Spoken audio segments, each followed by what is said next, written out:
when I got in and the email had told me that I had to think of a research project, I panicked a little. So I emailed Catherine, and she was telling me about all the different things I could do, and she mentioned in brief this one thing she had heard when she was here about Native American folk tales being translated into Yiddish. And I was like, that's interesting, because I know the Native American side of that, at least the Monacan side of that, but I don't know the Yiddish side. So that'd be really cool to do and to see like what the translations, like why it was important to them.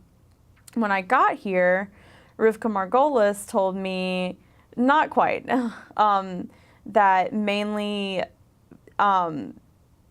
Yiddish speakers coming to the country at the beginning of the 20th century had taken modern American poems and translated them into Yiddish as a way to assimilate more, as to a way to become more American.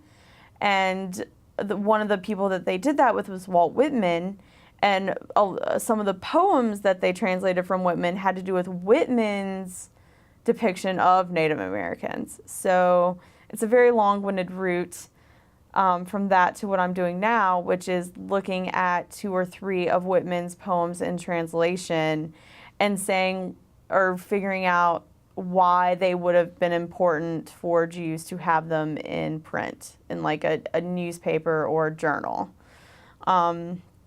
So it's kind of a long and windy road, but essentially I'm doing my project on Walt Whitman in Yiddish, which is weird. The book center has one book, Walt Whitman, Leaves of Grass. The translation is L. Miller.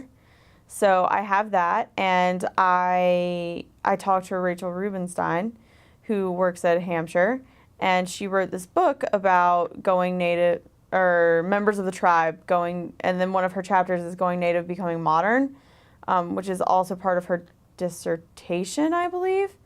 And I talked to her and learned that Whitman's poems had been in a journal in Schriften, which is published in New York between 1912 and some date that I don't know. But the one that I need is 1919, and it had iconic Whitman poems in it, such as "O Captain, My Captain," and "A Child Had Said," and "Song of Myself." So I'm basically, and they were all done by, the translations in Schriften were also L. Miller translations. So I'm just taking the L. Miller book, because we can't get the magazine. It's in Michigan, and it's too much of a hassle. So I'm looking at the book that we have here, and I'm just translating them back into English from the Yiddish and looking at the discrepancy, like what is gained, what is lost, and why that makes a difference, basically.